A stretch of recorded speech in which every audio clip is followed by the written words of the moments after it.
Welcome to Wednesday Q&A, where you all ask the questions and we answer with joy and humor, hopefully, um, and humility. And I'm joined by my ever-present, loving, amazing, brilliant co-host, Kristen Williams. You're never going to get rid of me because I just need to come every week and hear my intro. I know, Like, right? It's just like I could go on and on too. That's the problem. Like trying oh, I to love you. say all this stuff. I love you too. So let's see what we got here. We've got some good questions. Here is one about hiking. CSO Palsky. How to avoid bruised toes while hiking downhill. My shoes are a size up, but foot placement off? Question mark. We think that you might be having a shoe too big. So think about it. If you're hiking downhill, you've got energy going down, right? Your gravity is pushing you forward, and then you also have the decline. You're already going to be shifting forward. So if you have too much space in there, you're going to be knocking your toes against the front of your boot for sure. And having done many hikes myself, uh, it's important to have good shoes. What I found personally is having a good fit. For me, it's usually like a finger, what is that, width? With yeah. The pad of your finger, the most you would have at your big toe or less than that.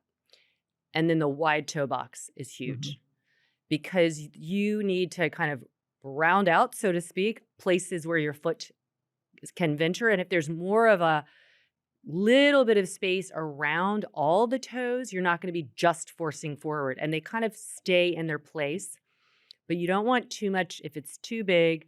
So when I say one pad, I'm like half a pad. Like I just can basically mush down a tiny bit with that little like half of my pad, and so what is that? Quarter of an inch.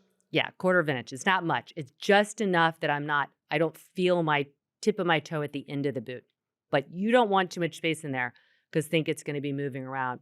But widen your toe box so that also gives all of the toes more space and that they're not going to get squished. Because there's nothing like I've had this in running so many times. I remember running and getting that bruised toe and then cutting out my the front of the top of the shoe so that it wouldn't push up against it. It is really troubling. And then all you can focus on is that toe in the middle of the night throbbing. I've never been so unfortunate to have that. I will say, speaking of running, I do like to upsize my shoes when I run. And she might have gotten that recommendation because people do talk about swelling. You want to Mhm. accommodate your feet might swell when you run, when you hike. I think the difference between a running shoe and a well, running and hiking in and of themselves, but also a running shoe and a hiking shoe is, a hiking shoe is much more sturdy. A running shoe being big and sliding around a bit, you're not going to be, buttressing up against as much. I wouldn't go up a full size, but I like mine a little more roomy. But when I'm hiking, I like that snug because you are going downhill, and I don't like to slide. You get more blisters. Also, I would say socks. Make sure that you're wearing. I don't care how hot it is. I like either like a wool or a synthetic type Synthetic. of Mhm. wool. Mhm. That you like those smart wools or whatever, Mhm. because they really wick away the moisture. They tend to, I think, give that hug so the shoe fits well. Because you don't want to be sliding around when you are hiking, especially if you're doing any type of in North America hiking, like in the Northeast. It's more like scrambling. Mm. And I just feel like that would invite a bruising, especially descending, going down repetitively. Could she did say foot placement? Could you argue, is she going down, really without a lot of eccentric control? Maybe, Mhm. maybe that could be part of it. So trying to control your descent a little bit might help that. But I'm still, when she said the big shoes, I just kind of thought, that's going to Another predispose yeah, you. yeah. And another recommendation, 2 other recommendations. One, if you have, like, a little bit of the eccentric control missing or not, even if I use these regardless, poles. Mhm. Oh my god, the poles are everything. And that also will prevent some of that extra kind of sliding forward, and that helps not only when in your shoe, but also in your tibia, when you're going downhill, and that's how you can get good shin splints is, that tibia is going forward and you're not able to control it coming back, it's being held. And it's just good for also maneuvering and staying more steady over uneven surfaces. So I love my hiking poles Mhm. for for climbing, for real hills up and down. And not that you're asking, but people ask me all the time, so I might as well say it. The 2 boots that I love the most, they're both vegan, and that's important to me. It might not be something that you're as interested in, but Merrell, they have vegan and non-vegan. The Merrell vegan, and then the Ultras are amazing, and they are that the Ultras have a wide toe box. The Merrells do as well, not as wide as the Ultras. So I love both of those. I So. actually wear Merrell also, and mine are vegan, and I just, Mhm. use like the spray to keep them waterproof and things like that, which is nice. Yeah, yeah. But Because I good use shoes, good they can shoes make you are happy or they can make you miserable. Or absolutely. shoes can make you happy or miserable, so you want good ones, yeah. Oh, that is so true. All right, great question. So we got a question from our friend Rachel, another lit yogi teacher. She says, "Hi, Laura and Kristen. My question is regarding post-workout pain and levels of energy.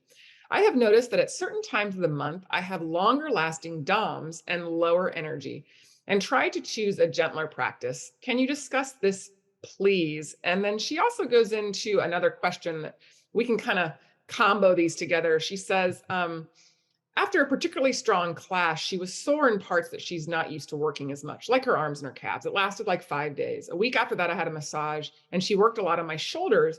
They were not sore at the start, but by the end, it was painful. She told me that I had lactic acid buildup, which I did not think was possible, even though my muscles got worked and tired. I had not done any exercise. It's the point of being able, having to stop and catch my breath in a week and just a consistent lit yoga practice. My shoulders were not even the sore part after the fire class. So I'm wondering, what was she feeling digging about in there? So her first question was talking about, certain times of month and DOMS or delayed onset muscle soreness and lower energy. And then kind of following up that question, I think, with, muscle soreness and massage. So do you want to launch into that, Laura?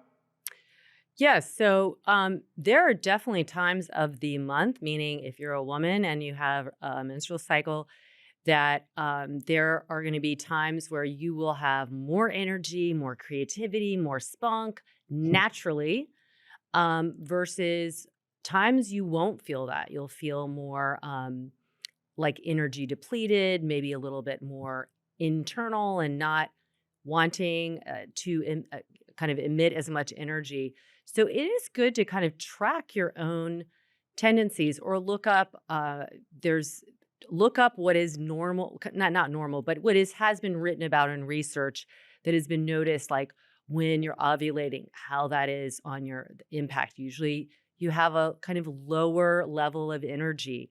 Um, and but everybody's a little different. I've had people who, like, felt great when they were ovulating and felt great during their menstrual cycle until the very end when most people are kinda coming out of it, and they so everybody's a little different, so I think it's best just to track your own personal one and then just observe in that what your energetic tendency is and what your needs are. So, maybe if you're feeling, like, really kind of low energy, move, but move not maybe in a really aerobic way, more kind of just to mobilize joints and to feel the freedom in the tissues versus raising the heart rate up, getting some more plyometric type things or anything like that that might make you feel more depleted. For some people, that can do the opposite, right? So this is where you have to know yourself. So it sounds like, Rachel, you already are doing that. You kind of already are tracking, like, I know my energy's low today, and I'm going to pick something that's a little bit silky smooth. I would say stick with that, but every once in a while, just try something and see if you notice if it actually gives you more energy or yes, it continues to actually drain the energy. So it's always, I look at our bodies and our movement as a big laboratory, like what's fueling me, what is like taking energy from me, and figuring that beautiful balance to have as much of the homeostasis as possible. I do think it's very individual. Some people are very impacted by their menstrual cycle. I was somebody, fortunately, who wasn't. I don't have mine anymore, but I just always did basically the same thing, and it didn't bother me, and that's probably why I haven't had any I haven't had menopausal symptoms either, and that might just be like my hormones are not dramatic enough that they give me any major shifts in energy. So it's everybody's different though.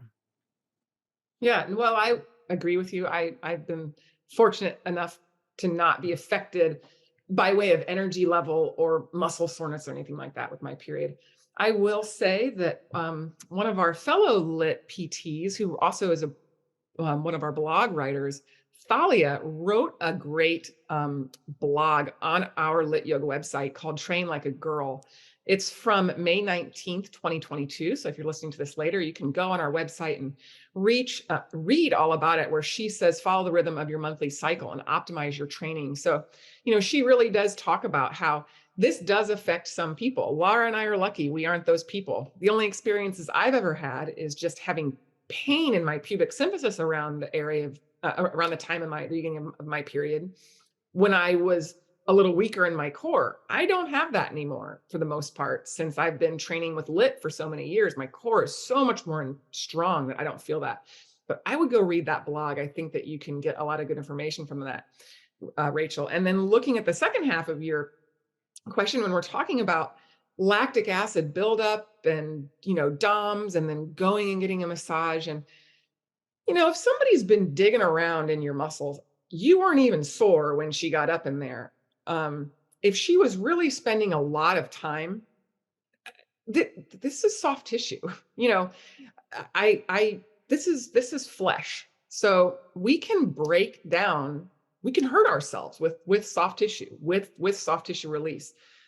If I had to guess, she probably was too aggressive, which is why it had nothing to do with lactic acid. Lactic acid building up in the muscles. Does that happen? Yes. I mean, yes, it's a chemical reaction that our body produces lactic acid as we burn fuel to create energy to contract a muscle. But X number of days afterwards, are you sore after a massage because of a buildup of lactic acid? I don't think so. I think she was too aggressive, which is why you were sore. And that is hard. It's hard going to a massage therapist and people say, how hard do you want it? How you kind of feel like you need to have it hard to make it feel like something, but it can be a fine line between what is too much, what's not enough. It's kind of like the Three Little Bears, or whatever, Yeah, it's like yeah, Goldilocks. Yeah. Goldilocks, Yeah, it's totally. Goldilocks. But you know, that's my thought on that second half. What do you think about that part of the question, Laura? I agree, and I think there's a lot of manual therapists who are totally on page with us in that. And we were both trained in manual therapy, and I know some people who some of my teachers that taught me. It's like you're going to hold this trigger point and go in and I always thought that seems like a lot. That seems kind of mean. I'm like I'm not that mean. And personally, I'd never liked a really deep tissue massage. And I have lots of people who are like, oh, I go in and get a deep tissue massage. They continue to go back and get a deep tissue massage. And I'm like, okay, is that really working? What I think really mindful any kind of body worker is going to do is they want to work with your body. They're not imposing a force on it. They're trying to help your body become more balanced. And so, kind of my rule of thumb is if you are holding your breath at any point or feel like, oh my gosh, like that intensity, that's too much. You have these things in your fascia, these receptors that respond to tension and pressure, and that signal of what you're experiencing is pain, deep discomfort is your body saying, I feel like I'm in danger here. So if you feel sore the next day after having a massage, I don't think that's a good idea. I think most people don't like to just lie on the table and feel like somebody's just barely doing anything. But I think that doing subtle things, like I was working on Kristen's neck a few weeks ago, and she never was like, "Oh my god," but she would say, "Oh, right there is I feel like that's I feel it." Like, but it wasn't so it's just I'm we call it going into I'm meeting the barrier and then I'm staying there. I'm not trying to dig through the barrier. When I'm imposing my force beyond that barrier, that is going to lead to discomfort. And so I think you experienced that. If you went in and you weren't having pain and you came out and you had pain the next day, that would be the logical conclusion. And this isn't at all to bash body workers because I love body work. I love it all. But I think and that the training that all of us receive that have done body work is that there are levels of it. Yeah. And I have just naturally always gravitated toward same when we were stretching people. I never wanted to stretch people where they had to hold their breath or had to like grab a towel and shove it in their mouth. Like to me, that's Yeah. like counterintuitive. Like, why would I impose my force that is making somebody hold their breath or be in pain? It's like we're trying to work as a team together. And the really deep stuff to me personally, I'm not a fan of. Yeah. I agree. Hmm. All right. Do you have time for Okay. one more? Yeah. So Bonnie T asks, do you think that lit is enough movement or do you do other things? Question mark. Recommendations.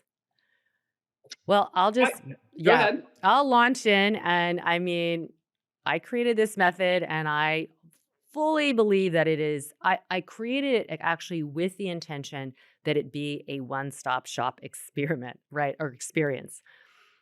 From my own from my own desires as a busy mom, as a person who loves to move my body every day, break a sweat, I wanted all the components of it. So I started bringing in all the things that I knew that we needed. We needed functional movement, we needed plyometrics, we needed to sweat, we needed to have the challenge, we needed core integration. So in a way, I customized and made this so that you didn't have to feel like you then had to go and do a run or go and hop on the treadmill or stairmaster or whatever, that it was a full body experience. And that has worked and that has continued to work for me. However, there are people who do this as a supplement to something that they love. And that's because I love the stuff I do.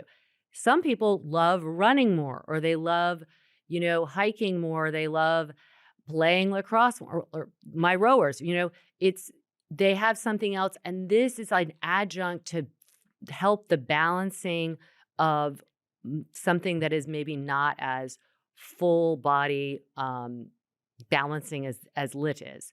So I have to say, you have the first thing you want to do is like, what brings you joy? Like, you can't do something somebody else does if it is not bringing you joy. Like, look forward to getting on my mat and playing and moving and sweating and challenging myself.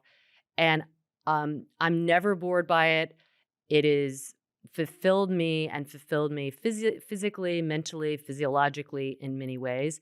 And I find that I'm also better prepared to do things that I don't necessarily regularly do. Like if I went on a hike or I went for a run or a bike ride, um, or a swim, and I feel like, oh, this is not that hard because I prepared my body in this kind of global way. Um, but if I was going to do something for specificity, I would obviously have to work in that realm. But that's not where I am in my life. So you just have to do what brings you joy.